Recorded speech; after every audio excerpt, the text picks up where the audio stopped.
Hey everyone! Welcome back to our channel. On today's episode we're talking about Drake and Kendrick Lamar. Drake's legal team is celebrating a preliminary win. A federal judge has ruled the entertainer's attorneys can have access to Kendrick Lamar's contract and other sensitive information. The ruling is part of Drake's defamation lawsuit against Universal Music Group.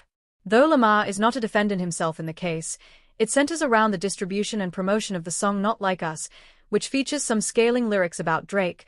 Why do Drake's lawyers want this information about Kendrick's contract and also about salaries and bonuses for senior executives? For Drake, at the heart of this lawsuit is the argument that UMG, the parent company for both record labels own that have Drake and Kendrick Lamar as artists, that they inflated the market, that they kind of worked behind the scenes to drive up the interest of Not Like Us to the detriment of Drake. And so what they are hoping for is that all the internal messages, any discussions, pay payments, bonuses, any kind of discussion as to whether or not lyrics should be censored at the Super Bowl might lend itself to their arguments.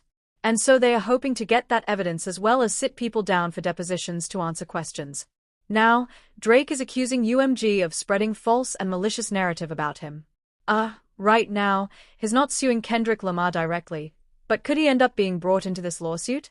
So, it depends on what your definition of be brought into this lawsuit is. Could Kendrick be brought into the lawsuit as a witness?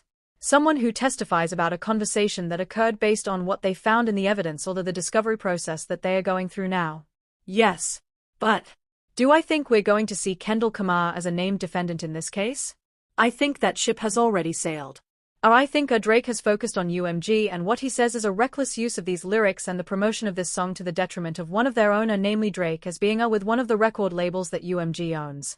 Given Drake is also with UMG, how are his lawyers explaining why they would try to sabotage him in this way, and where do you see this case going?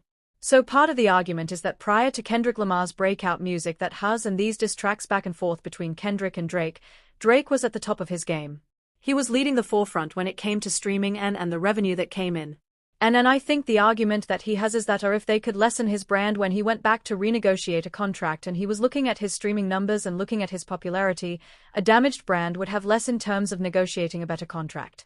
Then if they did not try to, as is arguing, maliciously stain his reputation.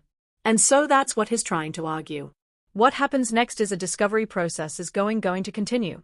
Information will be passed by both sides, meaning that Drake will also potentially have to sit down and be questioned by UMG.